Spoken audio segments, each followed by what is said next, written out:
hambalyo waxaan halkan hambalyo uga diraynaa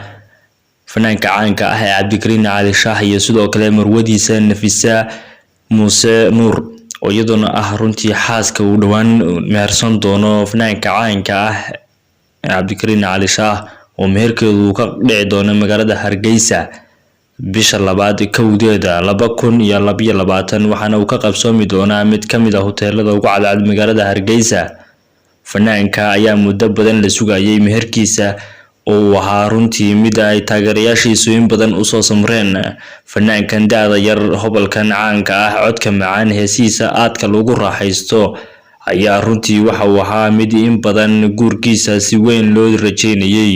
taageerayaal badan oo aad u taageera fanaanka ayaa ahaa kuwa muddo badan dhegta u taagayay meher kaliya oo ay maqlaan meherka iyo arooska loo qaban doono fanaanka caanka ah ee Cabdikariin Cali Shaah. fanaankani ayaa ugu dambeyn dhigaha taageerayaashiisa waxaa soo gaadhay mar kaliya stiikarka hambalyada oo si weyn baraha bulshada u qabsaday, sidoo kalena dad badani ay u dabaaldegayaan meherkiisa qabsoomi doona dhawaanahan soo socda, sidoo kale ay ka harsan tahay muddo 4 cisho ah. sidoo kale fanaanka ayay taageerayaashiisa inta badan ay ku sii diyaar garoobayeen Hargeysa si ay uga qayb galaan xafladda meherka. sidoo kale marwadiisa cusub ayaa la sheegay inay ka timid dalka dabadiisa oo ay u soo hayaantay jacaylka boholyooga badan ku beeray nafteeda ee ay muddo la jireysay hobalkani codka macaan.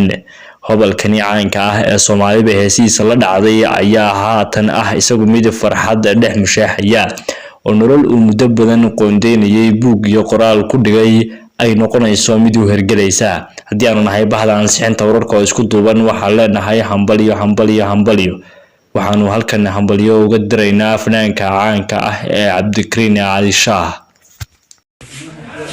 ولكن عبد الكريم عاوح كعسنا هست معلمته النقا معلمته ما لبكد معانك كودفتي مسكي قد أكون كما تشي ميدبكاغو مارينكا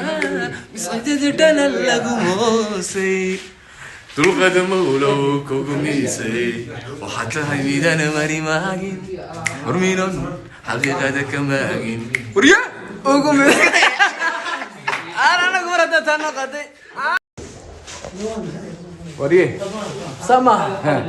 وريه هذا الكلام قلنا كوالو وريه